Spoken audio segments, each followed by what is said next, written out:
Good day everyone, my name is Tana Andrea Di Macabante and I am the second reporter for this group. So we are now down to the 11th topic for chapter 4 on the DSM-5 and our group is tasked to report on elimination disorders. So to define elimination disorders again, it involved the inappropriate elimination of urine or feces and are usually first diagnosed in childhood or adolescence. So for the first part na na-report ng partner ko, she focused on the inappropriate elimination of urine, which is what we call enuresis. So na-discuss doon na enuresis is the repeated voiding of urine into inappropriate places. And mas madidiscuss pa yan siya or mas elaborate pa yan siya sa report niya. So, kung hindi niyo pa napanood ang first part, you can also check the video na nasa playlist namin. So, that is the part 1 and my report is the part 2. So, for my part, I will be focusing on encopresis and the unspecified elimination disorder. So as we go further, let us have the topic outline. So we will be discussing what is encopresis and what is the unspecified elimination disorder. For the intended learning outcome, at the end of the discussion, the students are expected to discuss encopresis and the unspecified elimination disorder. What is this encopresis? As defined in the DSM-5-TR, it is the repeated passage of feces into inappropriate places which can be on the floor or on one's clothing. So, the keyword here is the feces. So, kung napanood nyo na yung about sa enuresis or kung hindi pa man, the keyword for enuresis is the urine or the repeated passage of urine into inappropriate places. So, para hindi tayo malito, when we say enuresis, it is about it talks about the urine, ganon. Tapos, kapag sa encopresis naman, it focuses on the feces. Ano naman ang symptoms or diagnostic criteria ng encopresis? So, according to the DSM-5-TR, the diagnostic criteria for encopresis are as follows. First, there is a repeated passage of feces into inappropriate places. So that can be on one's clothing or on the floor. It can be involuntary or intentional. Second, at least one such event occurs each month for the past 3 months or at least 3 months. Third, the chronological age is at least 4 years. So that is for the developmental age or the chronological age. However, since there are children who have developmental delays, according to the DSM-5-TR, their mental age should be at least 4 years. And then for the fourth one, the behavior is not attributable to the physiological effects of a substance, that is laxatives, or another medical condition, except through a mechanism involving constipation. Yan, kailangan according sa fourth criteria na hindi siya attributable to other sakit. Kasi baka pala ang cause ng inappropriate passage or the repeated passage of feces is another medical condition. However, di ba nakalagay dito is except constipation. And that is because encopresis can be categorized into two, and that is where we can see how constipation is related to encopresis. So according to the DSM-5-TR, there is a need to specify whether the individual experiencing encopresis or that is diagnosed having encopresis is having encopresis with constipation and overflow incontinence or without constipation and overflow incontinence. So those two are the subtypes of encopresis. So when we say with constipation and overflow incontinence, there is an evidence of constipation on physical examination or by history. Also, the feces is poorly formed and the leakage can be infrequent to continuous. While on the other hand, without constipation and overflow incontinence is usually associated with other disorders, which are the oppositional defiant disorder and the conduct disorder. So, sa without constipation and overflow incontinence, hindi naman poorly formed yung feces, tsaka their the leakage is not the same as the with constipation. Pero related naman siya or possible naman na associated siya sa ibang disorder. Next, we have the epidemiology. We will be first tackling the etiology of encopresis. So, it is usually stated that encopresis can occur because of environmental or physiological factors. So that involves ineffective toilet training, especially for younger ages. For example, hindi na train ng maayos ang isang bata, 'di ba? Kapag sa pagbabawa, syempre, nasabi naman doon sa diagnostic criteria ng encopresis na it can be intentional or involuntary, ganon.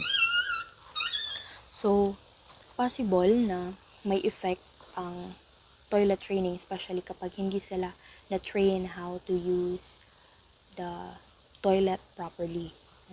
And second, it can be also caused by chronic constipation and painful bowel movements.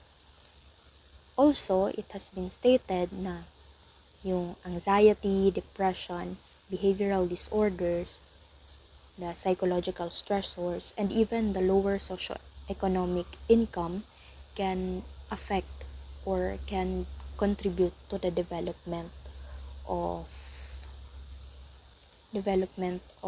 encopresis. So, paano naman na-involve itong mga different feelings na ito? So, it is stated na possible na ang movement ng bowel can be affected by the emotions, ganun. And also, for the lower socioeconomic income, it can also affect because there are a difference in the food intake and even in the day-to-day lifestyle. So next, for the prevalence. So most children older than 4 years that have encopresis are said to have the subtype with constipation and overflow incontinence. So that is for the statistics.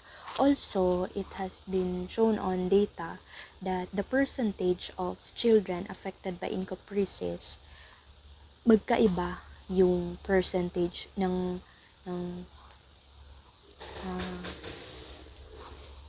depende sa ages, ganun. So, sa 4 to 6 years old, may mga, or yung number ng encopresis is greater than, or number ng may encopresis is greater than 4%.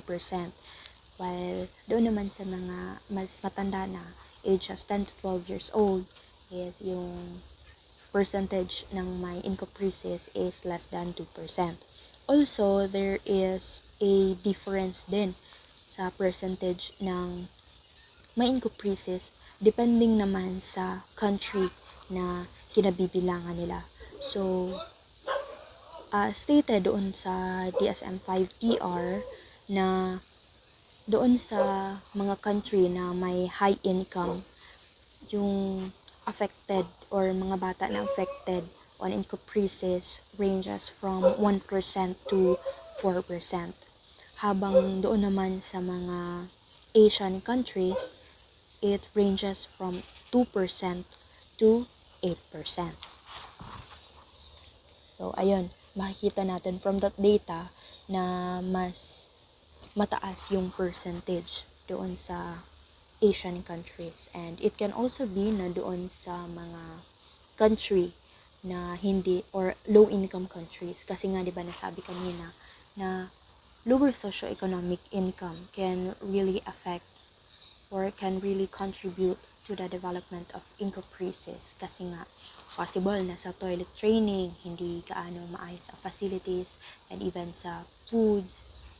Also, aside sa data na ito, it was also said that children who experience early abuse or neglect may also have high prevalence since these experiences are also a huge factor to the development of encopresis, which is connected doon sa napag-usapan natin na mga factors that contribute to the development of encopresis. So, next naman is for the comorbidity. So, enuresis is sometimes reported in children having encopresis, particularly those children that have encopresis without constipation and overflow incontinence. So, as stated doon sa, iba may dalawang subtype yung encopresis. Yung mga bata na may encopresis na under doon sa subtype na without constipation or hindi nakaka-experience ng constipation based doon sa pag-check and even on history, hindi sila naka-experience, usually they are reported to have enuresis or the repeated passage or the inappropriate repeated passage of urine in different places. So, next is theory.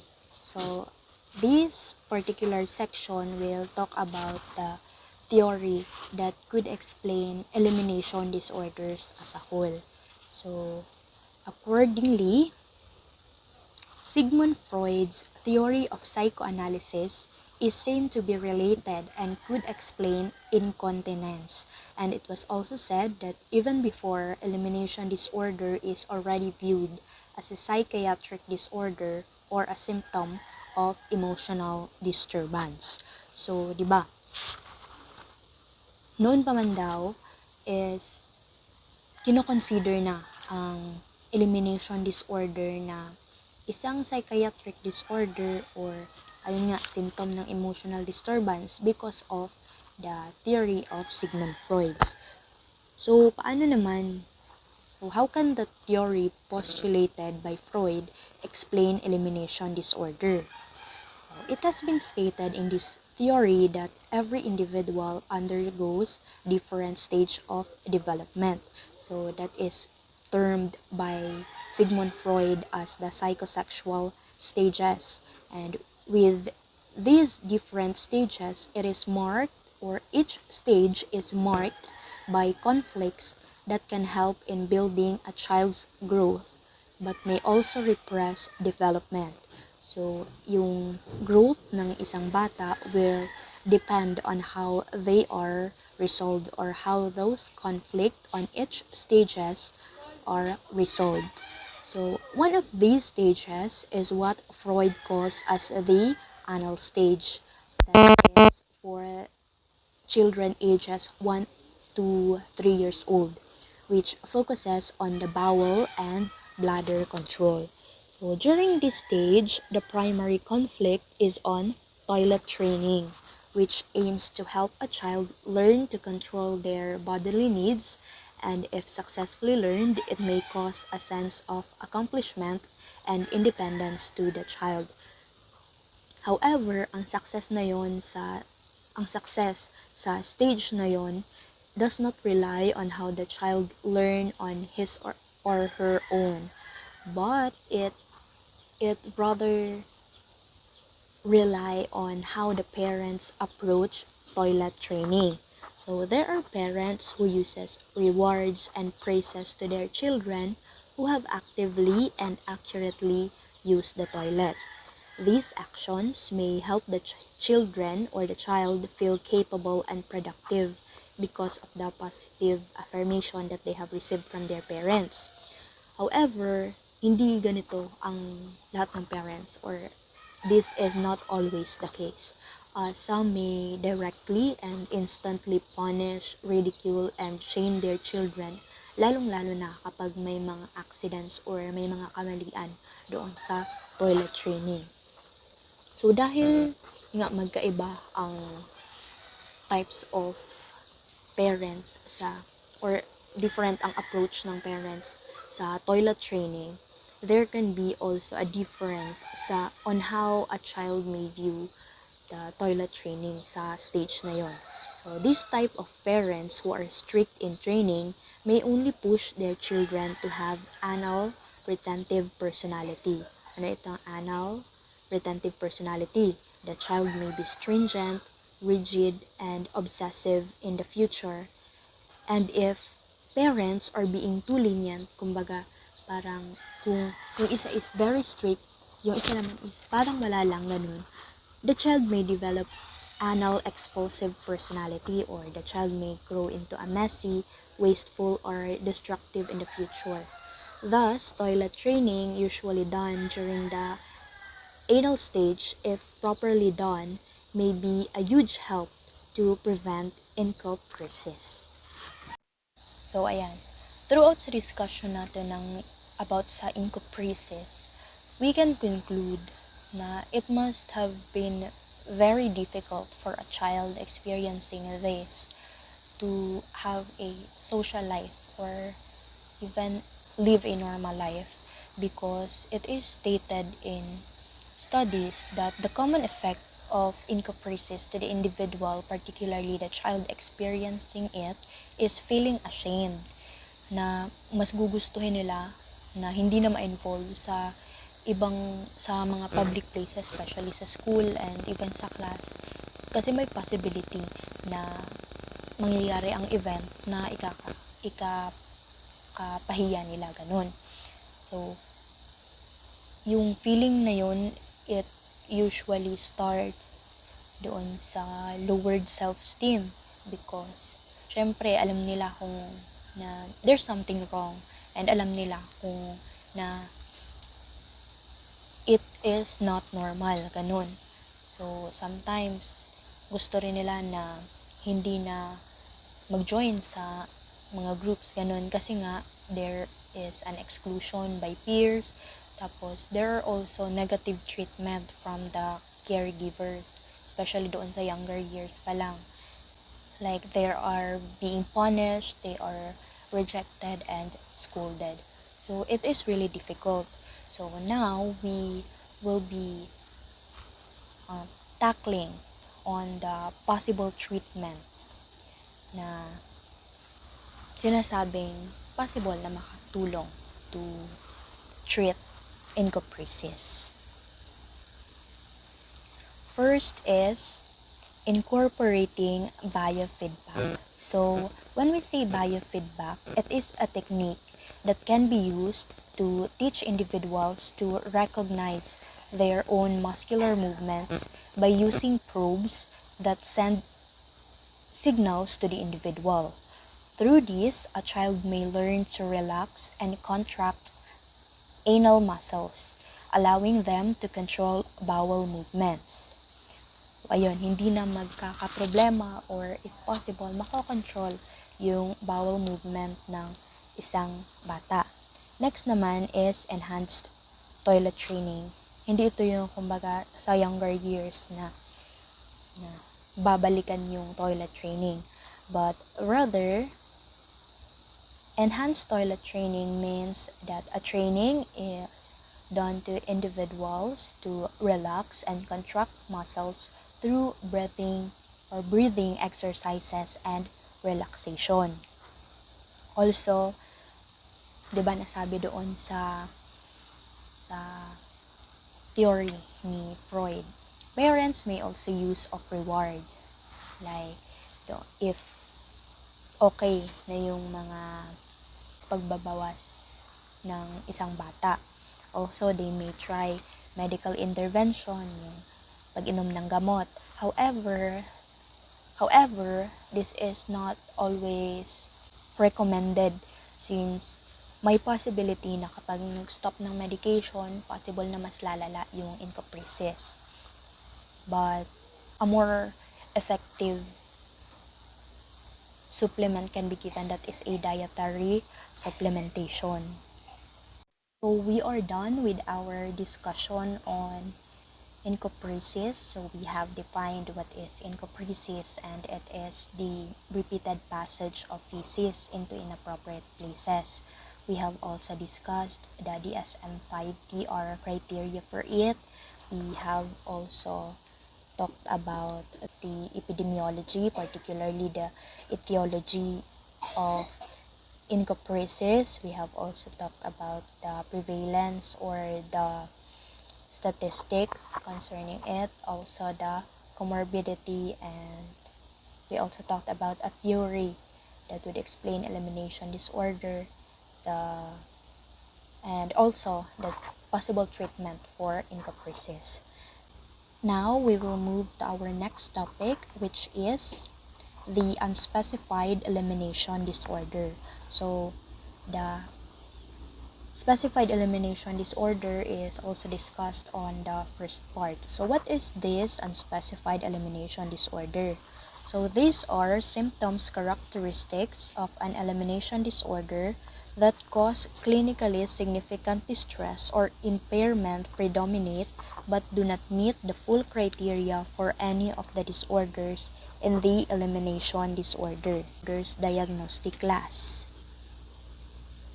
So this unspecified elimination disorder category is used in situations in which the clinician chooses not to specify the reason that the criteria are not met for a specific elimination disorder.